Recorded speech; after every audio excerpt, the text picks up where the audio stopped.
A orillas del río Órbigo, el ejército suevo fue aniquilado por orden de un rey visigodo que luchaba bajo el estandarte de Roma. Este era Teodorico I, el bárbaro romanizado que se convirtió en el más fiel defensor del imperio. La gran ironía es que cada victoria que lograba para Roma era un clavo más en el ataúd del poder imperial, fortaleciendo a los mismos pueblos que heredarían sus ruinas. Pero esta historia de lealtades complejas y consecuencias imprevistas no comenzó en un campo de batalla hispano, sino en la oscuridad de un palacio en Tolosa, con una conspiración manchada de sangre fraterna.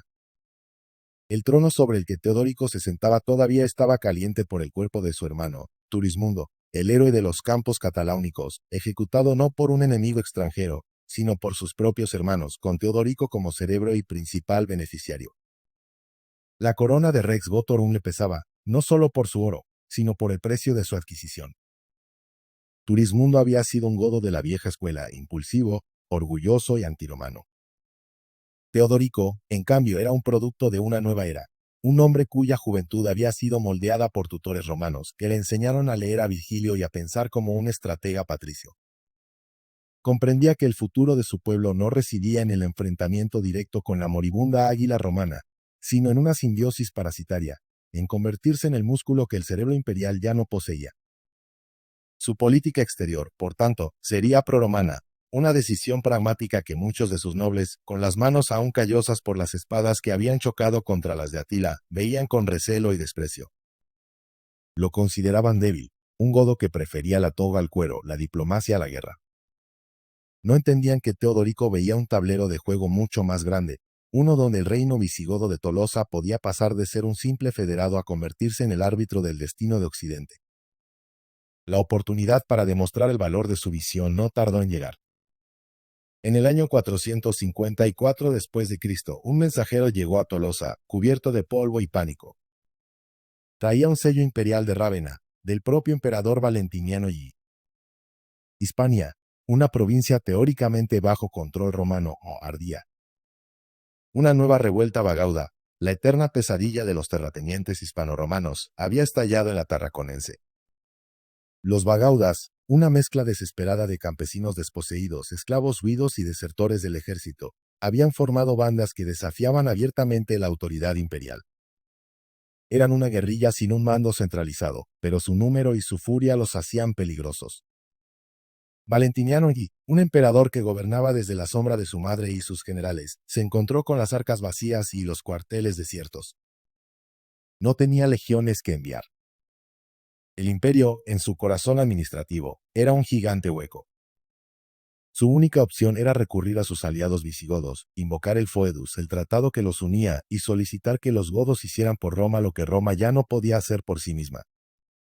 Para Teodorico, esta petición era música para sus oídos. Era la validación de su estrategia. Era la ocasión perfecta para demostrar a sus escépticos nobles que la alianza con Roma no era su misión, sino una herramienta de poder. Llamó a su hermano Federico, su cómplice en el regicidio, un guerrero formidable cuya lealtad estaba asegurada por el crimen que compartían. Le encomendó la misión de liderar una hueste visigoda a través de los Pirineos y aplastar la revuelta. Ve a Hispania, le dijo en la gran sala del trono de Tolosa, y recuérdales a todos, a los romanos y a los rebeldes, porque el imperio necesita a los godos. Lucha en su nombre, pero gana para nosotros. Dicho y hecho. Federico reunió a una fuerza imponente, no una simple partida de saqueo, sino un ejército disciplinado, y la envió con una importante hueste a la península. Era una repetición de lo que su pueblo había hecho décadas atrás bajo el rey Walia, luchando en Hispania para defender intereses que no eran los suyos, pero esta vez el contexto era diferente. El poder de Roma era una ficción, y el poder visigodo una realidad palpable. La campaña de Federico en la Tarraconense fue un brutal ejemplo de la superioridad militar visigoda. No se conoce mucho de los detalles tácticos de sus enfrentamientos, pues la historia la escriben los vencedores y los bagaudas no dejaron crónicas, solo un rastro de cenizas y un eco de desesperación. Lo que sí se sabe es que las bandas rebeldes, acostumbradas a la guerra de guerrillas, a emboscar pequeñas patrullas y saquear villas indefensas, no estaban preparadas para enfrentarse a un ejército organizado. Los visigodos no eran las frágiles guarniciones romanas. Eran guerreros profesionales, con caballería pesada que podía destrozar formaciones de infantería campesina y una logística que les permitía sostener operaciones prolongadas. Federico avanzó sistemáticamente, no buscando una única batalla decisiva, sino aplicando una política de terror y aniquilación. Cada pueblo que ofrecía resistencia era saqueado y quemado. Cada grupo de rebeldes capturado era ejecutado sin piedad. Los bagaudas, que luchaban por la tierra y la libertad, se encontraron con un enemigo que no entendía de negociación y de rendición. La victoria de Federico fue, en palabras de los cronistas de la época, total. La revuelta fue ahogada en sangre, y la provincia fue pacificada, de vuelta a un orden romano que solo podía mantenerse gracias a la espada goda.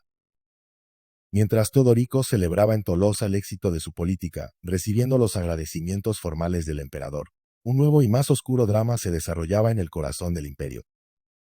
Ese mismo año, hacia el final de la temporada de campañas, en el mes de septiembre, la noticia cayó como un rayo en un cielo despejado.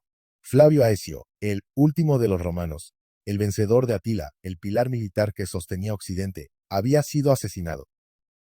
Y el asesino no había sido un bárbaro, sino su propio emperador, Valentiniano I. En un acto de paranoia y celos que desafiaba toda lógica política, Valentiniano había convocado a Aecio al palacio de Rávena para discutir asuntos de Estado y en medio de la discusión, él mismo había desenvainado su espada y se había abalanzado sobre su general, ayudado por su eunuco Heraclio. Era la repetición de la tragedia de Estiricón y Honorio. El emperador, débil e inseguro, temía más a su brillante y popular general que a los enemigos externos del imperio. Creía que eliminando a Aecio, eliminaba una posible amenaza a su trono. Pero Valentiniano I había cometido un error fatal. Al matar a Aecio, no solo había decapitado a su ejército, sino que había firmado su propia sentencia de muerte. El remedio fue peor que la enfermedad. Los soldados, especialmente la guardia personal de Aecio, compuesta por godos y unos leales a su antiguo comandante, ardían en deseos de venganza. La oportunidad llegó pocos meses después, en marzo del año 455. Durante una revista militar en el campo de Marte, a las afueras de Roma, mientras Valentiniano practicaba el tiro con arco, dos de aquellos soldados, Optila y Traustila, se abalanzaron sobre él. Lo asesinaron a plena luz del día, ante un ejército que no movió un dedo para defender a su emperador. Pero la tragedia no terminó ahí. Valentiniano murió sin descendencia masculina. De nuevo, el imperio de Occidente se asomaba al abismo de una lucha por el poder, un vacío que la ambición se apresuraría a llenar. El sucesor inmediato fue un senador inmensamente rico llamado Petronio Máximo. Las sospechas recayeron inmediatamente sobre él. Se decía que los asesinos de Valentiniano habían sido sobornados por Máximo para cometer el regicidio. Aunque nunca se probó, lo que sí es seguro es que Máximo utilizó su vasta fortuna para sobornar al Senado y a las tropas pretorianas, asegurando su ascenso al trono. Sin embargo, su poder era ilegítimo desde el principio. El emperador de Oriente Marciano no lo reconoció. Y peor aún, su ascenso al poder rompió un pacto crucial.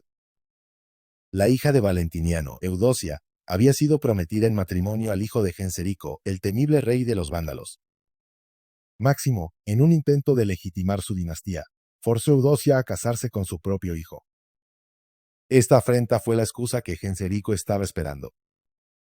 El rey vándalo, cuyo reino se extendía por el norte de África con Cartago como capital, era un maestro del oportunismo. Declaró que su tratado de paz era con Valentiniano, no con el usurpador Máximo. Al morir el emperador, el pacto quedaba anulado. Reunió a su flota, una fuerza naval que dominaba el Mediterráneo occidental, y puso rumbo a Italia. La noticia del desembarco vándalo en Ostia, la puerta de entrada a Roma, sembró el pánico. Petronio Máximo, el hombre que había codiciado tanto el poder, demostró ser completamente incapaz de ejercerlo. Comprendió rápidamente que no tenía suficientes hombres para detener la marea vándala. Su reinado, que apenas duraba 2 meses, se había construido sobre oro, no sobre lealtad. Decidió que la única opción era la huida. Anunció que él y toda la corte se retirarían de la ciudad. Pero la cosa se torció de la peor manera posible. El anuncio, en lugar de calmar los ánimos, desató el caos. La población romana, sintiéndose abandonada por su emperador, se transformó en una turba enfurecida. Mientras Máximo intentaba escapar de la ciudad eterna, fue reconocido, arrancado de su caballo y asesinado por sus propios súbditos. Su cuerpo fue mutilado y arrojado al río Tíber. Su reinado, nacido de la traición, terminó en la ignominia. Con el emperador muerto y la ciudad sin defensa, las puertas de Roma se abrieron para Genserico. El saqueo que siguió fue metódico y devastador. Durante 14 días, los vándalos despojaron a la antigua capital del mundo de sus riquezas. No fue una masacre indiscriminada como las de Atila, sino un pillaje organizado. Se llevaron tesoros de los palacios imperiales, estatuas de los foros y el oro del templo de Júpiter Capitolino. Incluso despojaron el templo de Jerusalén de los tesoros que Tito había traído a Roma siglos atrás. Tras 2 semanas, Genserico y sus hombres, cargados de botín y con la emperatriz viuda y sus hijas como rehenes, abandonaron la ciudad y regresaron a Cartago. Dejaron atrás una Roma humillada, violada y en estado de shock. En medio de este caos, un nuevo nombre surgió como candidato al trono: Avito. Un noble galorromano, militar de carrera y, lo que era más importante, un hombre que tenía excelentes relaciones con los visigodos de Teodorico y...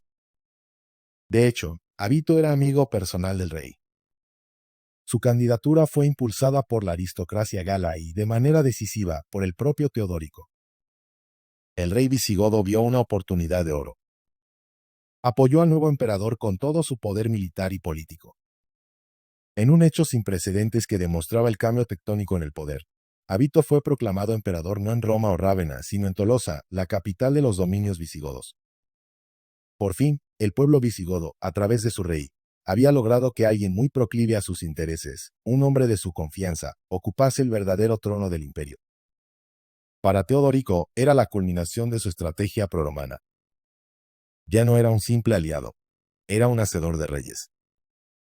La inestabilidad política del imperio era como la sangre en el agua para los depredadores. Al igual que los vándalos, los suevos atrincherados en el noroeste de Hispania, en la provincia de Gallaecia, vieron su oportunidad. Su rey, Requiario, un líder ambicioso y cuñado del propio Teodorico, decidió que era el momento de expandir sus dominios.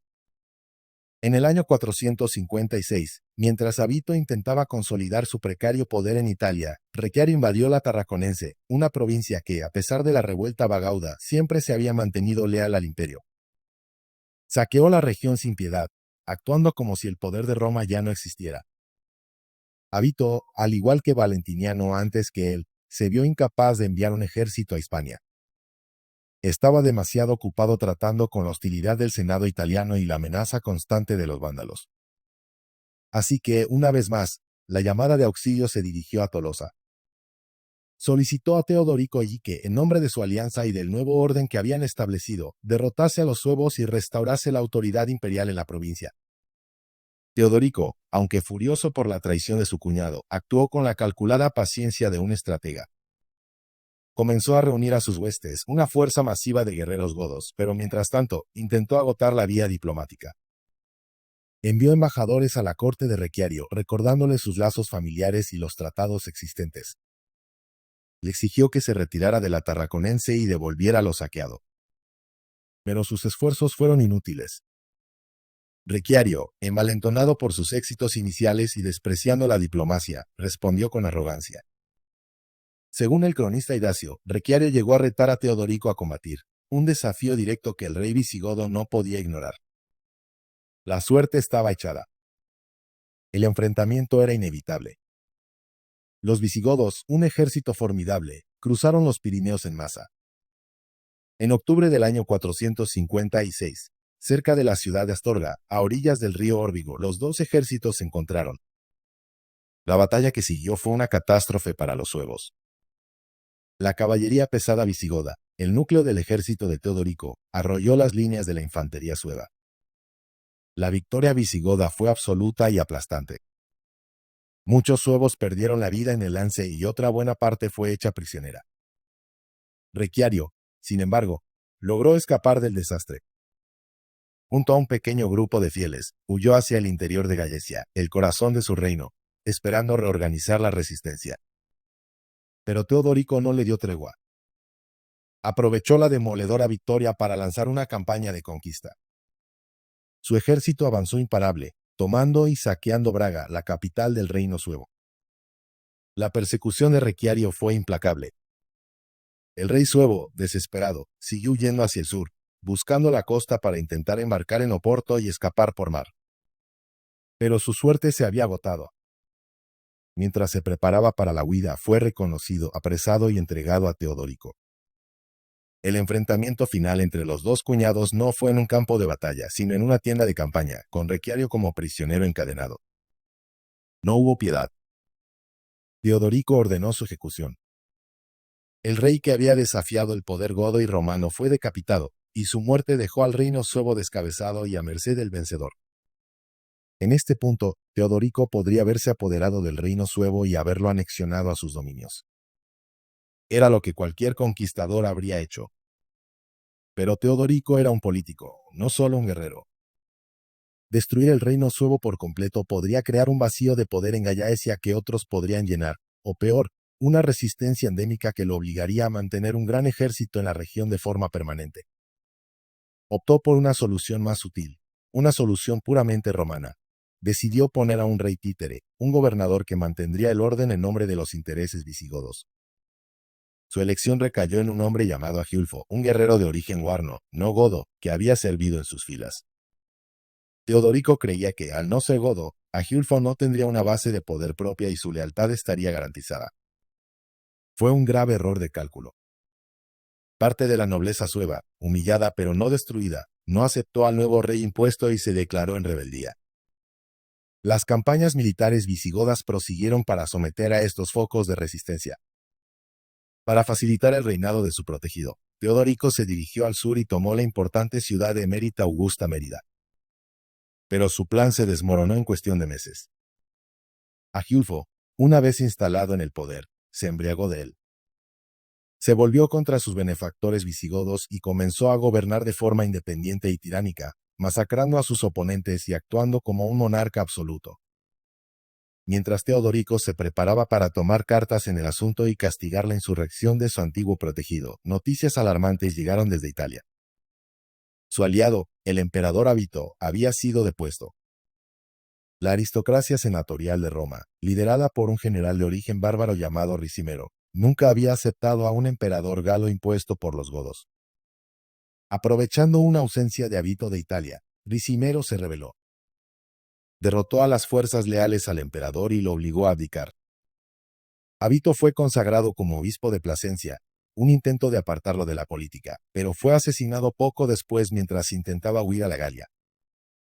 En el año 457, un nuevo emperador fue elevado al trono por obra y gracia de Ricimero, Mayoriano. Mayoriano era un militar competente y un patriota romano, pero no era en absoluto favorable a los visigodos. Veía el creciente poder de Teodorico como la principal amenaza para la soberanía de lo que quedaba del imperio.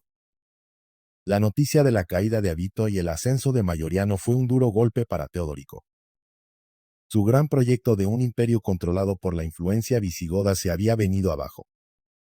No reconoció al nuevo emperador y, temiendo un posible ataque de Mayoriano a sus territorios en la Galia, decidió regresar a Tolosa con el grueso de su ejército.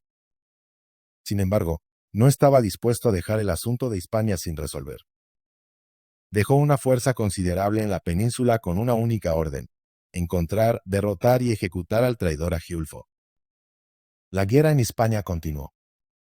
Los visigodos, ahora luchando por su propio interés, tomaron diversas ciudades importantes como Astorga y Palencia, las cuales fueron saqueadas tras la conquista. Finalmente, lograron acorralar a Agiulfo, derrotar a sus fuerzas y darle el mismo final que a Requiario. Fue ejecutado, poniendo fin a su breve y sangriento reinado. La muerte de Agiulfo, lejos de traer la paz, sumió al reino suevo en una anarquía aún más profunda. La estructura de poder implosionó. El reino se dividió en dos, fracturado por las rivalidades de la nobleza.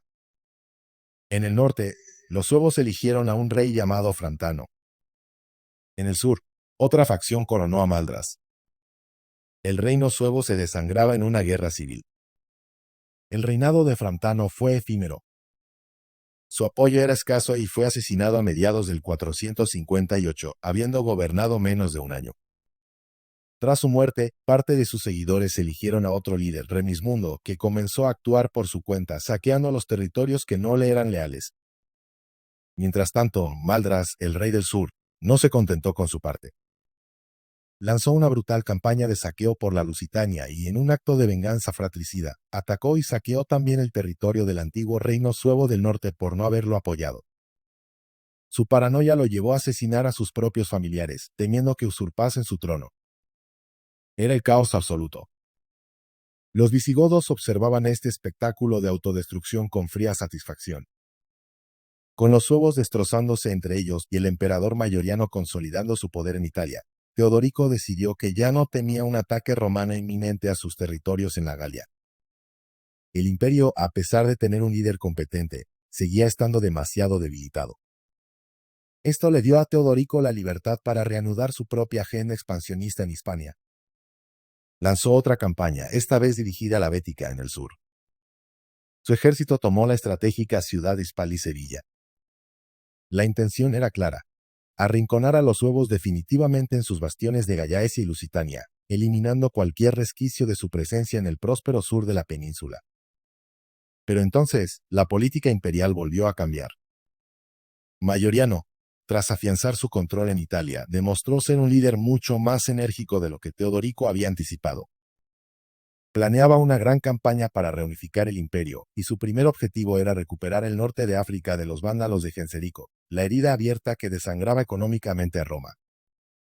Para llevar a cabo una empresa tan masiva, Mayoriano necesitaba que sus fronteras en la Galia e Hispania estuvieran seguras. No podía permitirse una guerra con los visigodos.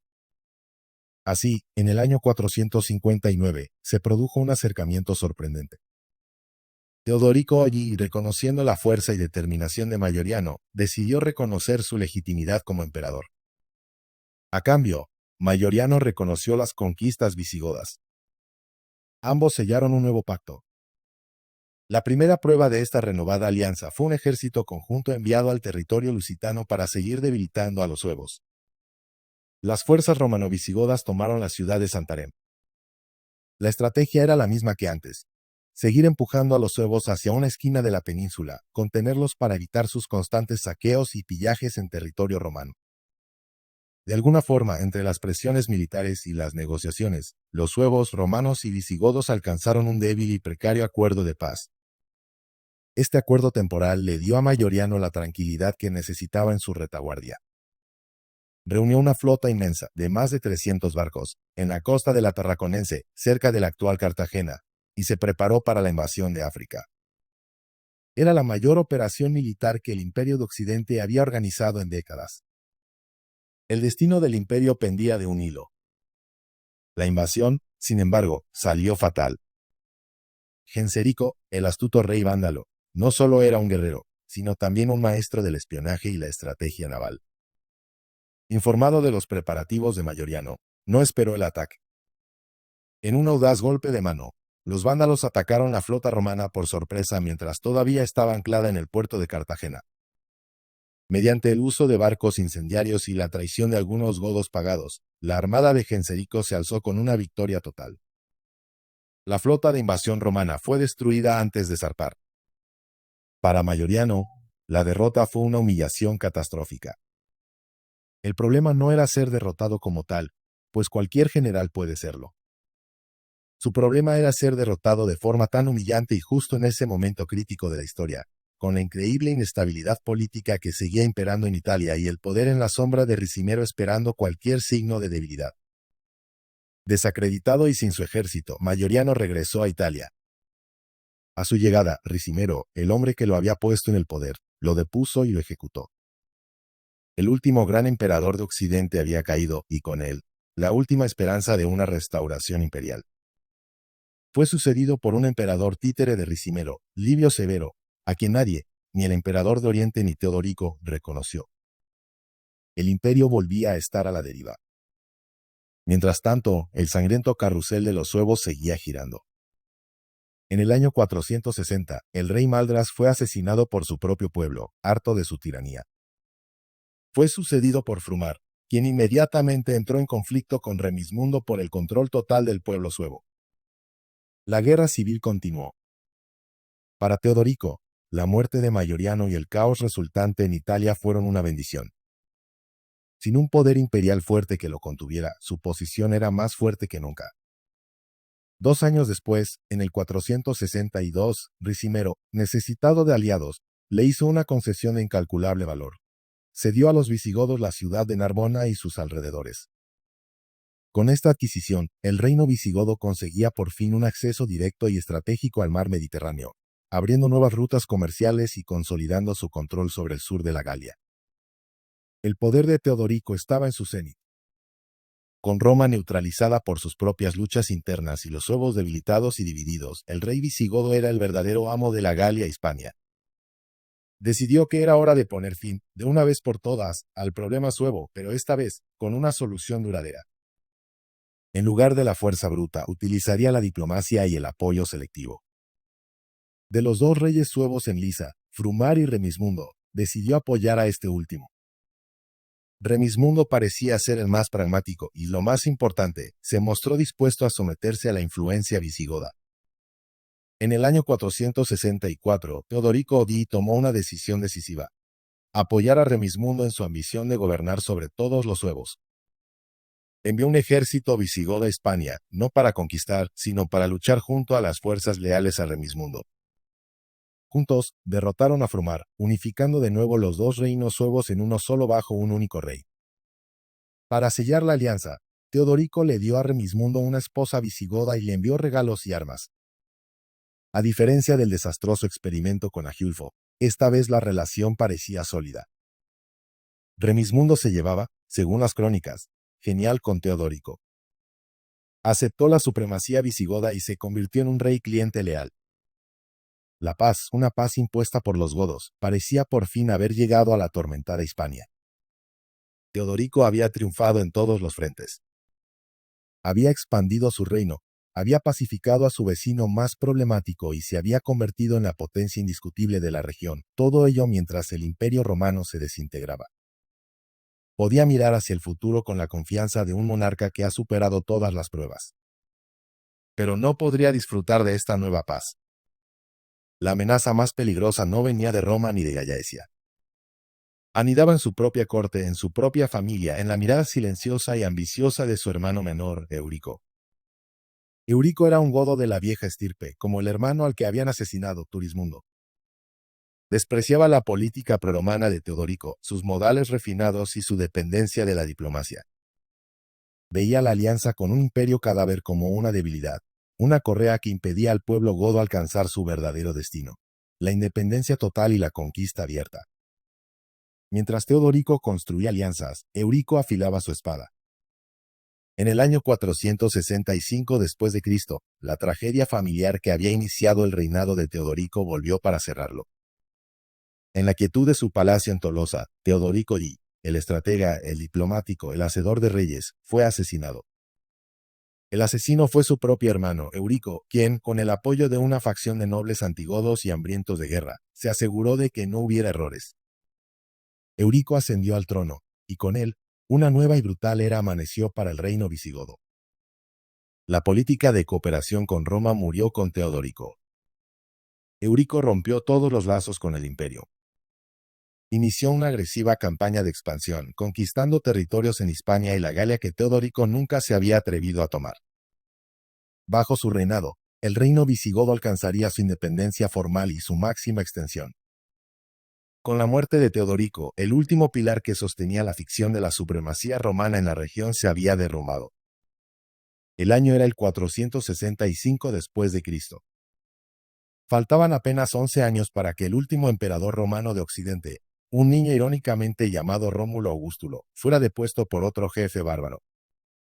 El reloj de la historia hacía tic-tac, y cada segundo acercaba un poco más el fin de una era. El legado de Teodorico allí fue complejo y paradójico. Fue un rey que luchó por Roma, pero cuyas acciones fortalecieron a los godos hasta el punto de hacer a Roma irrelevante. Fue un constructor de puentes entre dos culturas, pero murió a manos de un hermano que representaba la antítesis de todo lo que él había intentado crear. Su historia es un reflejo perfecto de su tiempo. Una época de lealtades cambiantes, violencia endémica y la dolorosa y sangrienta transición de un mundo antiguo a uno nuevo. El bárbaro romanizado había jugado el juego romano de la política y la guerra mejor que los propios romanos, pero al final, fue consumido por la ley más antigua y brutal de todas. La ley del más fuerte, la ley de la traición, la ley de la sangre. Eurico, ahora Rex Gotorum, miraba el cadáver de su hermano sin remordimiento. El futuro era suyo, y ese futuro sería forjado con hierro y fuego, no con tratados y palabras en latín. El sueño de Teodorico de una coexistencia romanogoda se desvaneció en el aire, como el último aliento de un rey asesinado. El ascenso de Eurico al poder no fue simplemente un cambio de rey, sino un cambio de paradigma. Si Teodorico I había sido el político, Eurico era el conquistador. Despreciaba la deferencia que su hermano había mostrado hacia el fantasma de Roma. Para Eurico, el imperio no era un socio venerable, sino un cadáver a ser desmembrado. Su primera acción como rey fue purgar la corte de todos los elementos leales a la memoria de Teodorico. Los consejeros que habían abogado por la diplomacia fueron reemplazados por jefes militares que compartían su sed de expansión. El latín dejó de ser el idioma de la alta política en Tolosa, reemplazado por el sonido gutural y áspero del gótico. La política de Eurico era simple. Lo que no podía ser sometido sería destruido. Volvió su mirada hacia Hispania. El reino suevo de Remismundo, ahora un dócil cliente gracias a Teodorico, fue uno de los primeros en sentir el cambio de viento. Eurico no quería aliados, quería vasallos. Aumentó la presión sobre los suevos, exigiendo tributos más altos y un sometimiento más explícito. En la Galia, lanzó ofensivas sistemáticas contra los últimos enclaves romanos. Clermont, defendida valientemente por el obispo y poeta sidonio Apolinar el mismo que había elogiado a Vito y Mayoriano, cayó tras un largo asedio. Con cada ciudad conquistada, el territorio visigodo se expandía, devorando lo que formalmente aún pertenecía a Roma. Eurico fue también el primer rey visigodo en poner por escrito las leyes de su pueblo, el Código de Eurico, un paso fundamental en la construcción de un estado independiente y soberano. Ya no se regirían por la hospitalidad o los decretos de un emperador lejano, sino por sus propias leyes. Mientras tanto, en Italia el caos continuaba. Ricimero, el verdadero poder en la sombra, gobernaba a través de una sucesión de emperadores títeres. Tras la muerte de Livio Severo, hubo un interregno de casi 2 años. Finalmente, en el 467, el emperador de Oriente, León I, intervino e impuso a su propio candidato, Antemio. La relación entre Antemio, un griego de Constantinopla, y el bárbaro romanizado Ricimero fue tensa desde el principio. Intentaron una última y desesperada campaña conjunta contra los vándalos de Genserico en el 468. Fue un desastre aún mayor que el de Mayoriano, una debacle que consumió los últimos recursos militares y económicos de ambos imperios. La fallida campaña selló el destino de Antemio. Ricimero se volvió contra él, lo asedió en Roma, lo capturó y lo ejecutó en el 472. Ricimero murió de causas naturales poco después, pero su legado de violencia y control militar sobre el trono imperial perduró. Una rápida sucesión de emperadores débiles y efímeros ocupó el trono, cada uno una marioneta en manos del general de turno. Olibrio, Glicerio, Julio Nepote. Sus nombres son apenas notas a pie de página en la crónica del colapso. En este escenario, Eurico actuaba con total libertad. Conquistó la Tarraconense, que su hermano solo había pacificado, y la anexionó a su reino. Empujó sus fronteras hasta el Loira en la Galia. El reino visigodo ya no era un reino en el imperio. Era el estado sucesor más poderoso que emergía de sus ruinas. La historia de Teodorico I, con sus complejidades y sus intentos de equilibrio, parecía un sueño lejano. La brutal realidad de Eurico era la nueva norma. La ironía final del reinado de Teodorico fue que, al derrotar a los suevos, al pacificar Hispania y al fortalecer la estructura militar de su pueblo, le había entregado a su hermano y asesino un reino perfectamente preparado para la conquista. Había labrado la tierra y sembrado las semillas, y Eurico fue quien cosechó los frutos. Su política prorromana, diseñada para preservar a su pueblo a través de la alianza, acabó creando la herramienta que haría esa alianza innecesaria. La trágica figura de Teodorico allí representa la encrucijada de un mundo. Un hombre atrapado entre el pasado que admiraba y el futuro que, sin saberlo, estaba construyendo. Un rey que intentó servir a dos señores, su herencia goda y su educación romana, y que finalmente fue destruido por la contradicción inherente a esa dualidad. Su muerte a manos de Eurico no fue solo un fratricidio, fue el asesinato de una idea. La idea de que la civilización romana y la vitalidad germánica podían coexistir en una simbiosis pacífica. La historia demostró, de la manera más sangrienta posible, que en la lucha por la supervivencia y el poder, solo uno podía prevalecer. Y el futuro pertenecía a los bárbaros. El tic-tac final para Roma era ya un estruendo ensordecedor.